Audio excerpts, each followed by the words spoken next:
Welcome to the PFF Fantasy Football Podcast, All-Sheesh Team and Expected Points Analysis Edition. I'm your host, Ian Hartitz. Happy divisional round. Was a fun weekend of wild card games. Had the Monday night.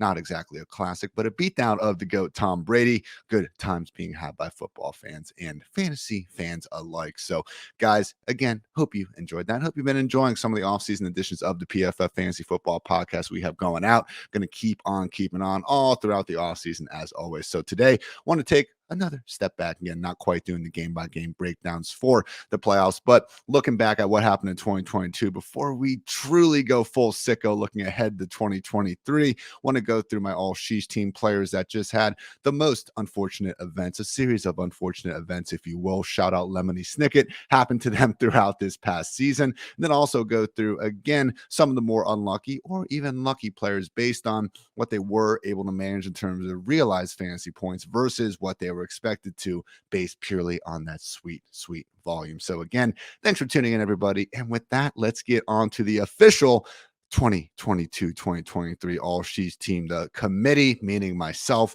had to pour hours and hours into all this. And I kid you not, guys, the worst, I don't want to say worst, it's a joy working in fantasy sports and all that, but I had to get the total amount of nullified penalties. And the only way I could find a way to track nullified penalties, there's not like a source or a database that I know of, at least, that tracks all the touchdowns that didn't count because of penalties. So I had to go through every single game from this year, the ESPN play-by-play log, unclick basically every single drive from every single game, and then Control F nullify to try to find all those touchdowns. So again, a lot of blood, sweat, and tears went into this to get some of these factors. We'll go through some of the specifics later on in the podcast, but 5 players stood out to me being worthy of All-Sheesh Team recognition. First of all, unfortunately, going to be my guy, Cordero Patterson. I mentioned that ridiculous nullified touchdown study. He led the NFL with 3 nullified scores.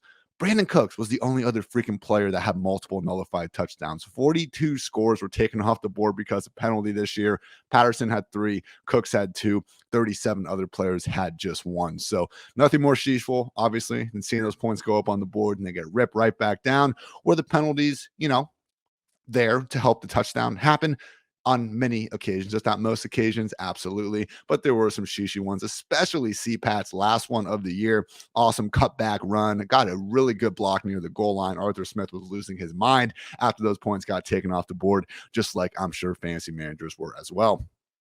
Also on the All-Sheesh Team, going to be Steelers running back Najee Harris. Nobody was stopped at the 1 yard line more than Najee on drives where he did not score a touchdown. So I mentioned the nullified touchdown study. This was another one that took a while because basically only way to see this with some of our handy dandy PFF tools, I am able to look at every single play that got stopped down at the 1 yard line. The catch is figuring out if that player went on to score on that same drive or not. So after basically going back and forth through every single instance that a player was stopped at the 1 yard line, because I'm not trying to reward a guy for getting stopped and then scoring on the next play. That's not an instance where we should be talking about him. After getting through all that with 7 different instances of being stopped at the 1 yard line, Najee Harris tops that unfortunate leaderboard. By the way, the rest of the leaders in terms of, again, being stopped at the 1 yard line and not scoring a touchdown on the same drive, Najee Harris had 7, Dalvin Cook had 6, and then we have, 7 players with 4 such instances. Those players, Jamal Williams, if you can believe it, the guy probably should have scored more touchdowns this year, A.J. Dillon, Travis Etienne, Tony Pollard, Kenneth Gainwell, which is kind of hilarious. If you watched a lot of Eagles games this year, I think it makes sense. And you would kind of randomly see him in the game a lot in the red zone, only for Jalen Hurts and sometimes Miles Sanders to take away those scores. Also, Leonard Fournette and Breece Hall. Breece Hall only played, 6-7 weeks of the year, but he really had some sheeshy moments in there, guys. He had the one game where he ended up having, he had 2 catches, I think, for 100 receiving yards. He had the awesome wheel route for 80 yards, and he made another nice catch. On both occasions, he got tackled at the 1 yard line, and then they brought in Michael Carter to score a touchdown. I stand by it. It should be illegal for coaches not to give their bell cow running back 2 chances to score after they get down to the 1 yard line. Also had a big group of guys with 3 such instances, not going to go below 3, but these players were down at the 1-yard line on 3 separate occasions throughout the regular season. Tyler Boyd, Josh Allen, DeAndre Swift, Justin Jefferson, Amon-Ra St. Brown, Christian McCaffrey, Melvin Gordon, Lamar Jackson, Ramondre Stevenson, Brian Robinson, Antonio Gibson, Travis Kelce, Justin Fields, and Joe Mixon. I've been tweeting some of these out, as I do with a lot of the fun facts I find while, researching the podcast and articles and what have you. But the one big takeaway that people were coming back to me with was, what about Amon-Ra St. Brown? It seems like it happened to him, 90,000 times. And I agree with you from the eye test. I was confused by that as well. I do think there were a handful of plays where he got tackled at the 2-yard line, but I agree to only see Swift and Amon-Ra total 6 in this felt like 60. Unfortunately, not unfortunately, but it was only 6 for them combined. So again, All-Sheesh Team, first 2 members, Cordero Patterson and Najee Harris, and they are going to be the only 2 running backs. I didn't have a quarterback making on there. I do think if you looked at just the total number of misses, potential big plays, the 2 guys that in my notes stuck out were Tua and also Kenny Pickett. But in Tua's case, he also hit a lot of throws. And Tyreek runs by everyone. So I didn't want to be, too on the anti-Tua train, just going crazy. Like, oh, look, this 60-yard game probably could have been a 75-yard touchdown if he would have thrown a perfect pass. Because it's like, yeah, but still pretty good job. And then with Pickett being a rookie and honestly just, being a rookie, being in that offense from Matt Canada, I don't think was doing him many favors. Didn't think it was she enough with the expectations not being that high in the first place to include a quarterback on this squad. That said, Pickett did take another man down with him. That is going to be the cover boy here, Steelers wide receiver Diontae Johnson. Insane, guys. 147 targets without a touchdown. The previous NFL high mark, 109. Shout out to our friends over at Pro Football Reference, not Pro Football Focus, Pro Football Reference. They have their fantastic stat finder tool that makes studies like this going back deep into NFL history awfully easy to figure out. And look, with targets, they only started being tracked, at least by Pro Football Reference, who tends to be the model of the industry with these sorts of things, only started getting tracked in 1992. Maybe in the future, we'll see them, do a similar phenomenon as they did with their sack metric, where they go back and compile past ones. But keep in mind, all time does only go back to 1992. But even then, it's just hard to imagine there's anyone that had more pass game opportunities with less success, I should say, finding the end zone than Diontae Johnson just did. So again, since 1992, there have only been, as I'm running the study right now, thank you for being patient with me, there have only been 7 total receivers hit the 100 targets mark and not score a receiving touchdown. Again, previous record was 109, which was set by Bears wide receiver Michael Timpson back in 1996. We also had Amani Toomer in 2004 have 107 scoreless targets.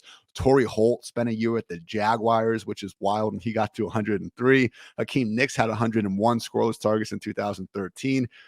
Is that the same year he went off in the playoffs, though? That'd be kind of crazy. Hakeem Nicks, guys, shout out to that former name, because he actually had a playoff stretch that it was Larry Fitzgerald-esque, but it happened in 2011, not 213. So never mind on that. Also had 2019 Leonard Fournette with the Jaguars, 100 targets and no touchdowns. And also with the Jaguars, Laviska Shenault with 100 and no scores in 2021. So, geez, the Jaguars, 3 separate teams in 2009, 2019, and 2021 have 3 of the 7 receivers since 92 that had triple-digit targets and no scores.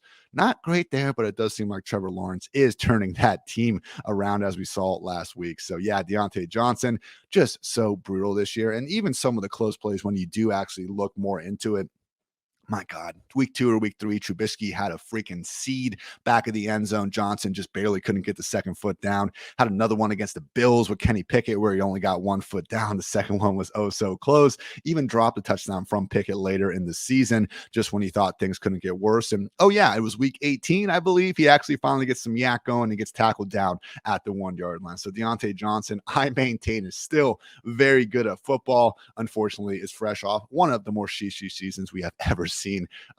Really ever. Also, another wide receiver joined the All-Sheesh team. Going to be Saints rookie wide receiver Chris Olave, second in the league in unrealized air yards behind only Gabriel Davis. But the fact that Olave was still able to put those numbers up, missing some time, and Gabe Davis did miss some time as well, but getting that nod from catching passes from Jameis and Andy Dalton. That's what separated here for me, because Olave, like, we got to see the full Jameis experience for at least a couple of weeks, thanks in large part to Olave getting open deep. I mean, in that freaking, it would have been the Falcons game, I think. It was week 2 or week 3. Guys, like, we talk about unrealized air yards a lot, and we're going to keep talking about it more in this podcast. But just real quick refresher, air yards, real easy. If I throw a 50-yard pass to you, 50 yards in the air, I'm standing at the 50, you're standing at the goal line. Great, you catch it, 50 receiving yards, 50 air yards. But if I throw you that 50-yard pass and you drop it, that's 0 receiving yards and it's 50 air yards. So that would be 50 unrealized air yards, because that's the opportunity that you had that you did not realize. So with that in mind, Chris Olave, guys, okay, it was the Buccaneers game in week 2. He had 13 targets, 5 catches for 80 yards, but he had over 300 unrealized air yards in that one. That was pure Jameis going full Jameis. And some might argue you never go full Jameis, but as a viewer, as a non-partial, just not a fan of the Saints viewer, awfully fun to see. And thank you, Olave, for bringing us even that 1 week of the full Jameis experience. And he also had one of the more confusing plays of the year, that 30-yard catch he had against the 49ers, where it was literally catch 1, 2, 3, go to the ground, and then the ball kind of moved. And they somehow said that wasn't a catch enough for me to put Olave on the All-Sheesh squad.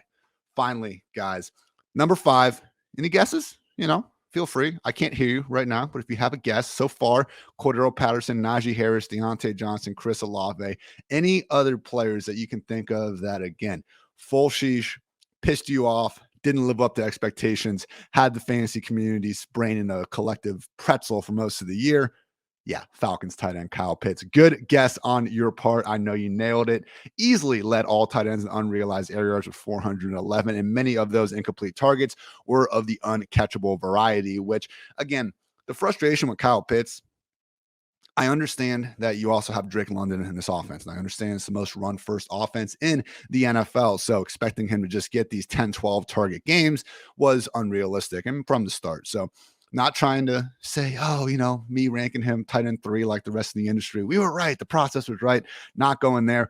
But the part that just really pissed me off about this season for Kyle Pitts is that Mariota couldn't even put the ball in his general vicinity. I mean, we're talking about the guy that came into the NFL with the largest recorded wingspan of any wide receiver tight end in the last 20 freaking years. This is recorded, measured. So not every single guy, I guess, has had to go to the NFL combine and, gotten that done. But still, top 5, whatever. This guy is freaking massive. It's like the old sports science show. Remember when they showed Chad Johnson, his catch radius was equivalent to a freaking elephant out there? Yeah. So I'm guessing Kyle Pitts is better than Chad Johnson's freaking catch radius, which means Marcus Mariota literally couldn't put the football onto a freaking elephant whenever he was trying to throw the ball to Kyle Pitts out there. So that was the problem with some of these games, because, yeah, they were prayer yards more times than not. Mariota didn't even give him a chance to catch the ball, and that's what made the situation so damn sheeshy. So, again, no tight end finish with more fantasy points below expectation per game, and the fact that we had to watch Mariota put forward the league's single lowest rate of catchable passes and take away a potential year 2 breakout from Kyle Pitts, you absolutely hate to see it. Again, your 2022-2023 All-Sheesh team, Cordero Patterson, Najee Harris, Diontae Johnson, Chris Olave, Kyle Pitts. Wasn't a great day to be great for them, but we appreciate the effort in May 2023 and 2024. Be a bit less sheeshy for all parties involved.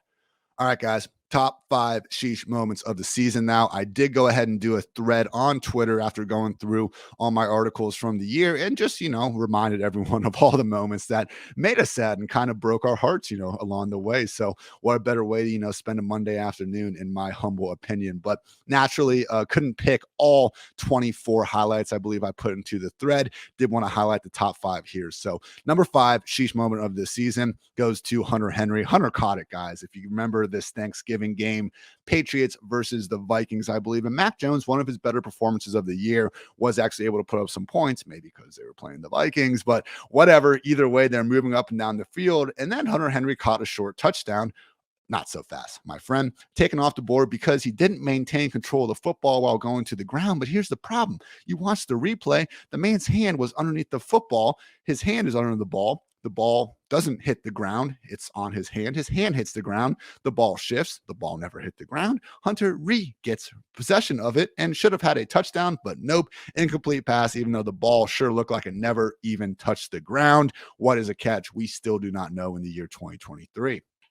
Sheesh moment number 4 is actually a 3-way tie because we still had some running backs prioritizing their real life teams, winning ambitions ahead of those of their loyal fantasy managers. Nothing worse than seeing these guys again go for their teams, not their fantasy squads. Unreal. I joke, but seriously, Saquon Barkley had one of these. Antonio Gibson and most recently Devin Singletary were at the end of the game. They chose to go down short of the goal line to effectively kill the game by not leaving too much time on the clock and set their team up for a game-winning field goal, kneel down, whatever it happened to be. So in Saquon's case, it sucked. It was against the Ravens because he had such a sick spin move to get outside in the first place before he went down. Antonio Gibson actually messed it up. Like he slid down short of even the first down line. So he had a good thought in his head, but kind of screwed it up. Ended up getting the first down anyway. And then most recently, Devin Singletary in that classic Dolphins game from a few weeks ago, not the playoff one, went down just short of the goal line to set up that game-winning field goal. Certainly a good play there. So again,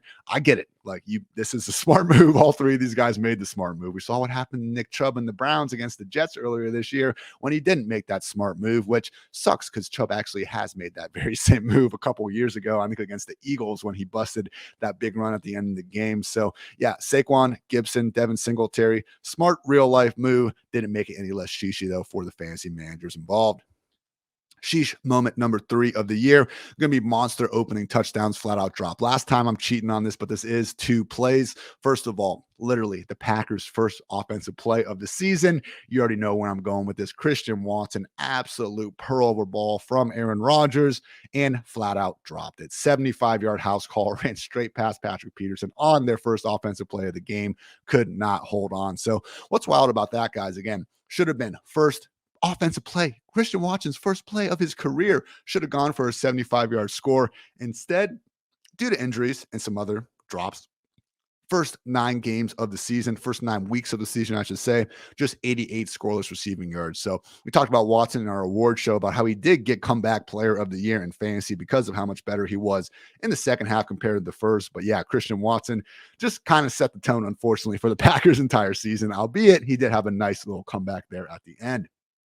Secondly, gotta shout out Buccaneers wide receiver Mike Evans. Like Watson, Evans got some nice little hardware there in the fantasy playoffs thanks to his just huge week 17 performance. But yeah, guys, like remember that other Panthers game before he went off? 66-yard house call potential after his coverage defender fell down. Second play of the game, Brady finally throws a perfect deep ball and Evans let it bounce right off his hands, back up into the air and then to the ground, where Evans proceeded to knock the shit out of the ball out of the end zone. Just so brutal. I remember it was the first highlight on Red Zone, just one of those days where we always kind of convince ourselves before 1 p.m. on Sunday, like, oh, this is the week. I know what's going to happen out here. The fantasy squad's going to be going well. Maybe you sprinkle some Evans out there in the DFS streets and then to have that be the first freaking highlight of the day.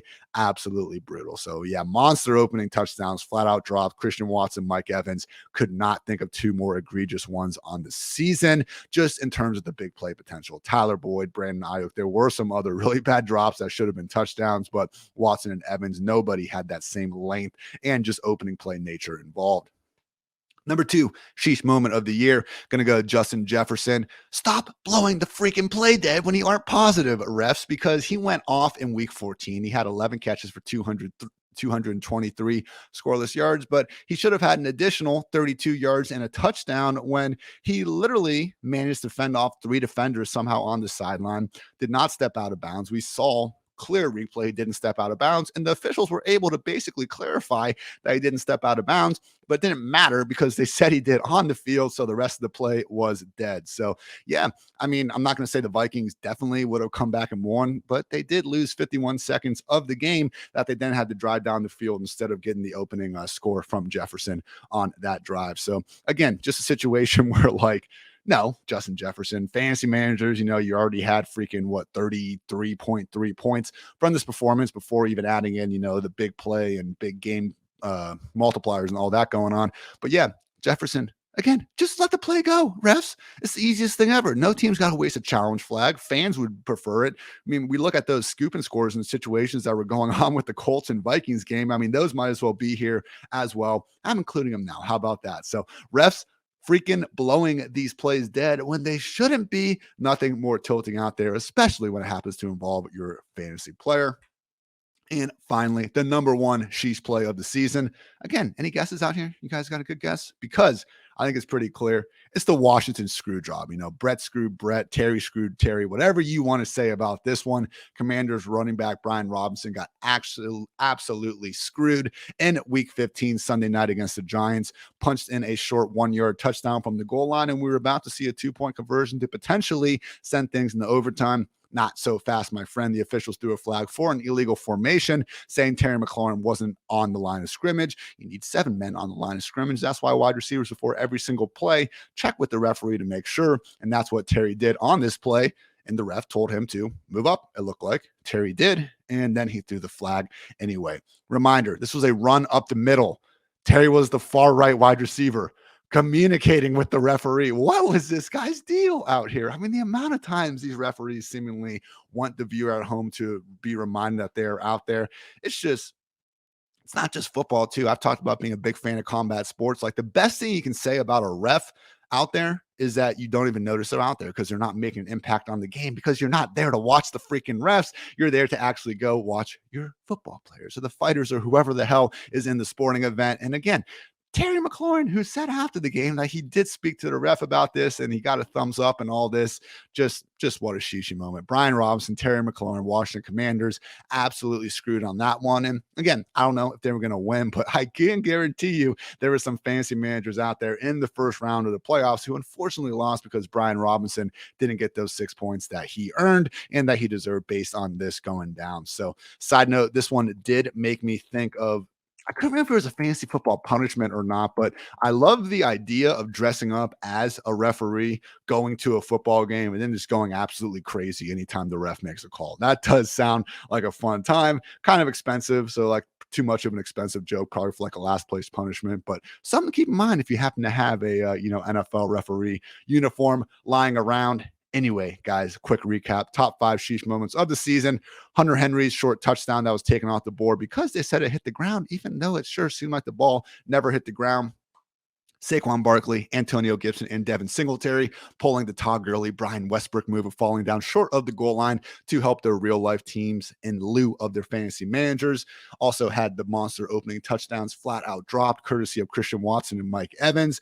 Justin Jefferson's play touchdown that got killed dead because the refs couldn't just freaking chill and not blow their whistles. And unfortunately, we didn't get to see that. Yeah, that should have been a touchdown. Instead, you killed the play early. Another couple shout outs to that same sequence happening in that Vikings Colts game. Also, finally, the number one sheesh play of the year is going to be, again, that Washington screw job with Brian Robinson scoring a short touchdown and having it called back on an illegal formation penalty that, once again, Terry McLaurin certainly seemed to be actively trying to avoid before the snap even happened.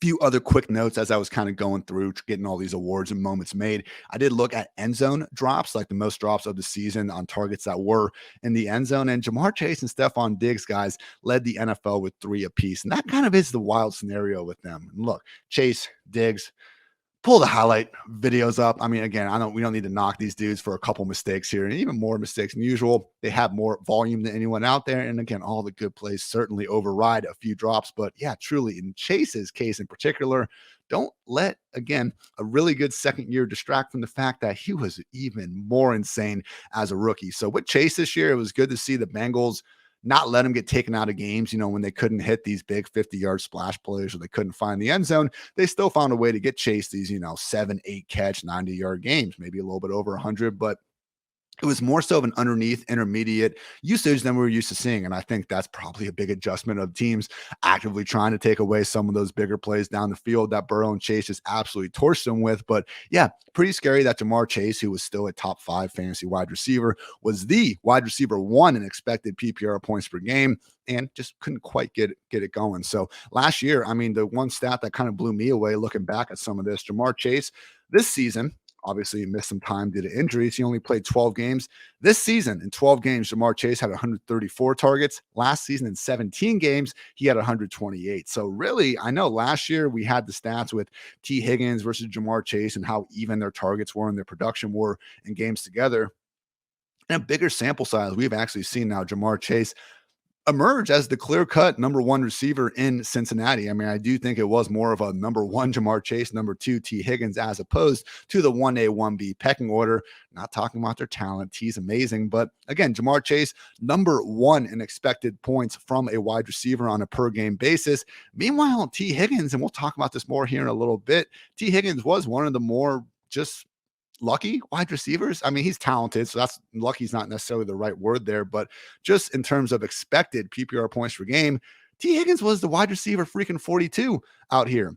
Nico Collins, Adam Thielen, DJ Moore, Jerry Jeudy, Brandon Cooks, Gabe Davis, all these guys had more expected PPR points per game than T. Higgins. And some of that, we had the 2 T. Higgins games where he played like 1 snap, so those aren't helping matters, but those aren't necessarily impacting the expected points per game of the equation. So just the fact that Higgins was a top 20 wide receiver on a freaking top 40 workload is a testament to how damn good he is. Also, the unrealized air yards leaderboard. Talked about this a little bit earlier with the All-Sheesh team, but the most unrealized air yards in the NFL, Gabriel Davis with 678, and second place, Chris Olave. Then DJ Moore, Devontae Adams, DK Metcalf, Diontae Johnson, Mike Evans, and even Marvin Jones rounding out the guys with at least 600 unrealized air yards. And how about Marvin Jones? You know, all sorts of opportunity this year. Did have a very nice touchdown in that thrilling comeback victory against the Chargers where he shadow realmed his cornerback. As a reminder, shadow realm, not just a term for a great route. We see those all the time. The wide receiver literally needs to juke, deke, whatever you want to call it, the cornerback so bad that they go off the screen in the wide receiver cornerback ISO cam and thus into the shadows. Love to seeing those. Also, guys, I understand unrealized air yards. There is a prayer yard aspect of this, you know. Okay, quarterback throws the ball 70 yards downfield and the wide receiver's 30 yards behind it. That's a lot of air yards that never truly had a chance of being completed. So I wanted to somewhat account for this by looking at some of our handy dandy PFF tools. 5 players had 400 plus air yards on incompletions that were blamed on the quarterback by PFF. So an overthrow, underthrow, skipped in, thrown behind them, whatever. These pass catchers had at least 400 prayer yards last season. Marquise Brown, NFL high 498. Devontae Adams, surprising given how good he still was this year, 476.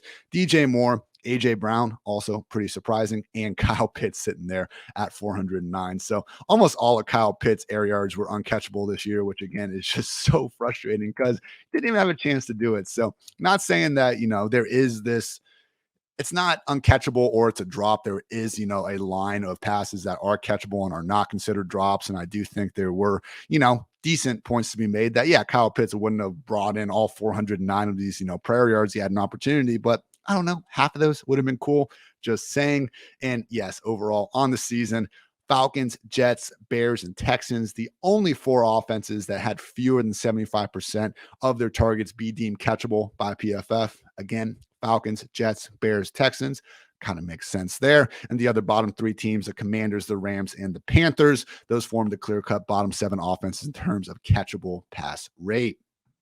All right, guys, before we keep on keeping on with some looks at the biggest under and over performers in terms of expected points, I want to give a quick shout out to some of our lovely sponsors out there. Starting off with DraftKings, the NFL playoff action continues. We're one step closer to Super Bowl 57 and for the NFL divisional round. Check out DraftKings Sportsbook, an official sports betting partner of the NFL. New customers can bet just $5 and get 200 in free bets instantly. Plus, all new and existing customers can take a shot at an even bigger payout with DraftKings stepped up same game parlays. Boost your NFL winnings with each leg you add up to 100%.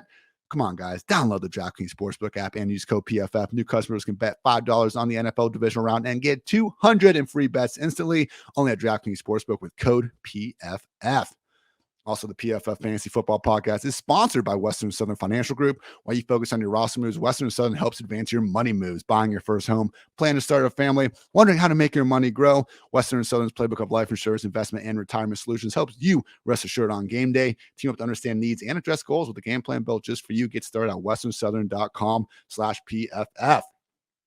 Finally, everyone, shout out to our friends over at Underdog. Hope you guys got to participate in their gauntlet tournament. I did have one of my teams squeak on through to the second round. Love to see that. And I want to tell you about the easiest and most fun way to spice up the playoff football season. It's Underdog Fantasy and their pick'em game. Just look for your favorite or least favorite player stats. Pick whether you think they'll end up with a higher or lower total than that number in this week's game. And then you can win up to 20 times your money in a single night. Underdog helps keep it super simple with their easy to use website and mobile apps. Pick between 2 and 5 players for your pick'em entry. Get all your picks right, and you'll take home some cold hard cash. It's basically a parlay. That's what we're talking about here. I'm not sure if they can't specifically name it a parlay or what the issue is, but more or less higher or lower, you're picking 5 of them. It's just handy because you also get things like fantasy points in there that if you're listening to this podcast, you might be more familiar with than raw projections. So again, simple to get started. Just head on over to underdogfantasy.com or download the app, sign up with promo code PFF, and Underdog will double your first deposit up to $100. Again, that's Underdog Fantasy, promo code PFF. Get in on the action today. All right, everyone, quickly going to spend these next 10 or 15 minutes on some of the biggest differences in expected fantasy points versus real fantasy points. So if you remember some of the podcasts I had with Kevin Cole on here, we brought this up a lot because it does do a good job of just showing you the top over and underperformers in the league by position. Now, as Kevin brought up a lot of times with this, certain positions, specifically quarterback is one where, you know, in terms of having a lot of expected points versus the real points, you are expecting the quarterback to have far more control over that. Whereas a wide receiver who's really underperforming, it's more possible to basically look at them and blame that more so on their offensive environment and surrounding cast. A lot of times the quarterback more or less is the offensive environment. I'm not saying it's an every time thing. We saw Tom Brady against the Cowboys, get pressured, not have exactly wide open receivers running everywhere. I'm not trying to make a bunch of excuses for him, but again, not a complete rule of thumb here, but what freaking is? What's one stat out there that summarizes everything in any, aspect of life? Doesn't exist, just one piece of the puzzle. And again, going through the guys with the largest differences in their real life performance versus their expected top quarterbacks on the year. Jimmy G actually had the largest overall difference coming in as the QB 19 in real fantasy points, the QB 30 though in expected fantasy points, followed by Tua and Justin Fields. So I think with Jimmy G and Tua topping this, it goes to show you guys, when we're looking through some of these offenses in 2023 and beyond, if we're just, wide receiver 1, absolute stud. Wide receiver 2, absolute stud. They have some guys in the backfield that can make it work. It's a well-coached team. Oh yeah, they have an athletic, field stretching tight end as well. When we're really starting to check everything involved in San Francisco's case, even the offensive line, give a long look to the guy orchestrating everything under center. And I have done some studies in the past that do tell you, again, when you have these, top 15 running back, 2 top 24 wide receivers, top 12 tight end, all in ADP, that quarterback is too low. Good sign he is someone that you should be expecting a bit more of than the masses. Also with Justin Fields, was the QB 5 in real fantasy points per game, just the QB 13 though, and expected. So that said, again, just give him somebody to throw the ball to. Anybody. Let's not unironically, anoint Chase Claypool as a savior here, trading for him in the season. So Justin Fields, Daniel Jones, and it's another one I'd like to group in with this conversation. But again, they're guys where the Bears, the Giants, we were already ranking these wide receiver and pass catching rooms as hurt with Justin Fields. Hey, maybe the Bears decide Bryce Young, CJ Stroud, that's their guy moving forward. But at a minimum, guys, give Justin Fields a little bit of credit for just what an incredible year he had. Second most single season rushing yards all time by a quarterback. Yeah, he overcame expectations. Did you see the Bears, what we were expecting them to be this year, at least in terms of that offense? Great season from Justin Fields. We'll see if he can keep on keeping on in 2023 or if this will wind up being the best version of him that we've seen, at least in terms of fantasy. On the other side of the coin, the bottom 3 QBs in terms of their real finish versus their expected finish, Kenny Pickett, Tom Brady, and Mike White.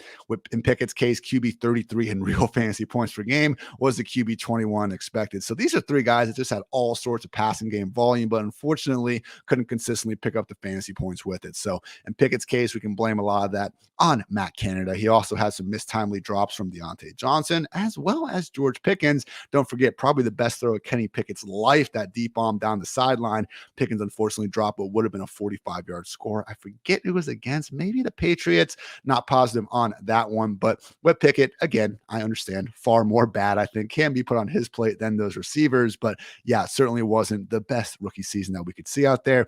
And then with Tom Brady and Mike White, top 10 guys in terms of their volume, just couldn't quite get that going with the production. So both guys had, more banged up, I think, groups of receivers than we probably expected. In Mike White's case, Elijah Moore in the doghouse, Corey Davis in and out of the lineup. More often than not, it really was Garrett Wilson and everybody else there. And then with Tom Brady, yes, Chris Godwin and Mike Evans doing their things. That should be enough. I'm not sitting here trying to just make one excuse after another for Tom Brady, but never really found a way to replace Rob Gronkowski. Did not see Russell Gage even come close to, giving them the sort of production I'm sure they were hoping for with that 3-year, $30 million contract. Hopefully we have not seen the last of Tom Brady, but if we did, obviously one hell of a career for the greatest of all time.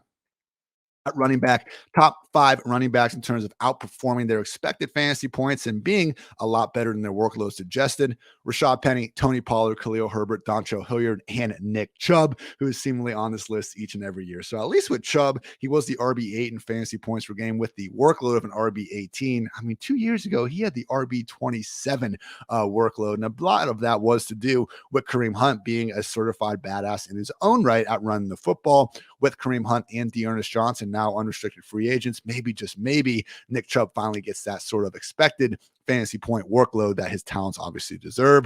With Dontrell Hilliard, it's just a good point to bring up that, hey, Derrick Henry, some of those bigger games he had down the stretch there were helped a lot by Hilliard being out of the picture. It was great seeing Derrick Henry set career high marks in receptions and receiving yards. Just don't forget about him when you're looking at this Tennessee backfield in 2023 and beyond.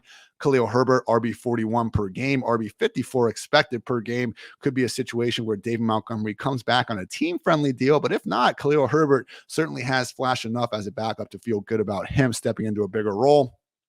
Tony Pollard, as we all know, also a staple on this list, RB9 in fantasy points per game, even though he was just the RB24 overall. So I've been a Zeke defender on here over the years, at least relative to the fact that, again, look at this. Tony Pollard, if you just want to put the touches a little bit higher and get Rashad Penny off this list, Tony Pollard has outperformed his workload better than any running back in the entire league. So this isn't a situation that, and this is my whole point with it, usually it's like, Tony Pollard, I think we'd be having this conversation about him getting more touches on all 32 NFL offenses out there. I think we can say that Pollard is better than Zeke without necessarily saying that Zeke sucks. It has been tougher and tougher to, not be too anti-Zeke, though, based on his recent performance, guys. Ezekiel Elliott, his last 40 carries have gone for just 74 total yards. That is not good. Don't need a calculator to figure out that is less than 2 yards per carry. Not great, Bob. And then finally, with Rashad Penny, we'll see what happens this offseason. I don't know that he's going to, because of all these injury issues over the year, necessarily demand this big market in free agency, but averaged over 6 yards per carry, when he was out there this season. Last year, obviously helped win some fantasy leagues with the work he did over the past 5 weeks. And as we know, Pete Carroll and company, they love him. I know Kenneth Walker was dealing with the hernia, before the season started, but Penny was out there to start. If he comes back to this team on a team-friendly deal, I am concerned about the Seahawks potentially using more of a 2-3 running back committee. I know Penny, once again, didn't prove that he can stay healthy, and it is a situation where Kenneth Walker very likely was good enough and has the organization's backing to be the clear lead back anyway. Just realize Rashad Penny, he's someone that we have seen consistently in the past be used when he is available, even though, we've all kind of written him off well before he gets back out there on the field. Bottom 4 running backs in terms of not getting basically the real fantasy points that we would expect based on their workload. Javonte Williams, sad to see him on this list, but yeah, RB31 in real PPR points per game on the RB9 expected workload. Also have Melvin Gordon on this list. And 2 Washington running backs in Brian Robinson and Antonio Gibson. Bad offenses. While we will see the occasional boom, really should be stayed away from 9 times out of 10 if you can help it in fantasy land. And I understand stuff's going to go into that. And sometimes our ability to discern who are the good and bad offenses is going to be off. Looking at you, 2022 Seattle Seahawks. So not saying you can't ever touch these guys, but your back's going to be against the wall when you're not able to get all the scoring opportunities that, again, you would probably see in better overall offenses. top wide receivers in terms of outperforming what they were expected to do. Rashid Shaheed with the Saints just going to be blasting his way into some of these top leaderboards among the rookie receivers. And hey, he had a great year, as did Diontae Hardy last season with the Saints. I just have a hard time believing when everyone is healthy in New Orleans that he's going to be overly leaned on in fantasy. So maybe he can be a boomer bust wide receiver 4 if this team can find a quarterback that they're at all okay with, in the post Drew Brees era. But Rashid Shaheed, great sample. It still is a really small sample, though. I'm not going to go crazy and treat him as this, top 5, top 10 talent that, to be fair, a lot of his efficiency numbers said he was this season. Also have Mecole Hardman still working his way back from that pelvis injury. T. Higgins, I mentioned him before, but yeah, wide receiver 20 fantasy points per game, but outside the top 40 in terms of expected. Had Jahan Dotson outperforming a lot of what he was asked to do based on some of those touchdowns. Tyler Lockett, regular in this column, but wide receiver 14 in real fantasy points, wide receiver 29 expected. Christian Watson had a big difference, wide receiver 35 in real fantasy points versus wide receiver 39 expected. And Jalen Waddle, wide receiver 12 in real fantasy points versus wide receiver 26 expected. So again, as I opened up with, there is a case to be made that wide receivers, when we do see them booming or busting more than expectation, it's not all on their plate. That said, guys like Jalen Waddle, like Jahan Dotson, like Christian Watson, like Tyler Lockett, they're really making the most out of lesser workloads. And I'm not saying they can't keep on keeping on with that, but it does make me nervous. And I think when we get to these fantasy ranks, when it comes time, to start setting them for 2023 and beyond, guys like Higgins, guys like Waddle, guys like Devontae Smith, they're awesome. But they are in an offense with a lot of other awesome weapons. And because of that, we're seeing their workloads be more literally in the wide receiver 3 territory. So, Jalen Waddle, is he better than 95% of other wide receivers in the NFL? Absolutely. But is he better enough than all those other wide receivers to be better with, 70% of the workload? That's the question that luckily we have a long offseason to help figure out. Worst wide receivers in terms of realized production versus what we expected: Diontae Johnson, Chase Claypool, Marvin Jones, Allen Robinson, Michael Gallup, and Marquise Brown. So love the potential for Michael Gallup and Marquise Brown to bounce back next season. I don't think either guy are going to be overly expensive. Wouldn't be surprised if Marvin Jones in his last year or two in the league. Allen Robinson, we will see what the hell goes on moving forward, but he did not, help his case out there. A lot of fluff pieces about A-Rob were wrote last August. I don't hear any of those people chattering much these days, and already talked plenty about Diontae Johnson. So top tight ends here, most real fantasy points over expectation: George Kittle, Seahawks, $100 million man, Will Dissly, Jordan Akins, and Evan Ingram. Yeah, George Kittle, freaking Kings stay Kings. I was just surprised, looking at his numbers this year, for us to get a season, and luckily he did pick it up, when it mattered in the fantasy playoffs. My goodness, did he ever. But in a season where Kittle plays 15 games, his most in a single season since 2018, only, 60 catches, 765 yards, 86 targets on the year. Yeah, we got 11 touchdowns, which is great for a guy that never scored more than 6 touchdowns in a season before this year. And that is the reason why we're seeing him outperform it. But yeah, 86 targets, guys, that's just not enough, in my humble opinion, for, in my mind, the single best tight end in the NFL in George Kittle. And finally, the worst tight ends in terms of real fantasy points versus expectation: Kyle Pitts, Logan Thomas, Cade Otton, and Tyler Higbee. The Kyle Pitts dilemma. It's going to be another long offseason of Kyle Pitts discussion. Tight end 21 in real PPR fantasy points per game. Just the tight end 6, though, in expected PPR points. So literally top 6 workload for Kyle Pitts, which even that is a little bit disappointing. We drafted him as a top 3 tight end, so tight end 6 isn't great there, but just tight end 21 in the real production. What a sad season for Kyle Pitts faithful, but gentle reminder, everyone, the man is still just 22 years old, which is absolutely bonkers to believe. And he will not be turning 23 until October 6th of next season. So Kyle Pitts, still a unicorn, still has a 1,000-yard receiving season to his name. Don't hate the player, hate the ADP. We'll see where Kyle Pitts settles, but round 6, Kyle Pitts could be worth a lot more than round 3. All right, everyone, want to thank you guys always for tuning in to the PFF Fantasy Football Podcast. I'm going to be back on Thursday, going to put my head down and figure out just some of the top over underperformers based on ADP. So let's go ahead, go through some of these rounds, running backs, wide receivers, tight end, quarterbacks, the whole 9 yards as always, and just look at the guys that were the biggest round winners, what we can maybe learn from that, and accordingly how to use it to our advantage, make some actionable winning fantasy moves in the future. So keep an eye out for that. And yeah, hope you enjoyed this edition as always. I'm Ian. Until next time, take care, everybody.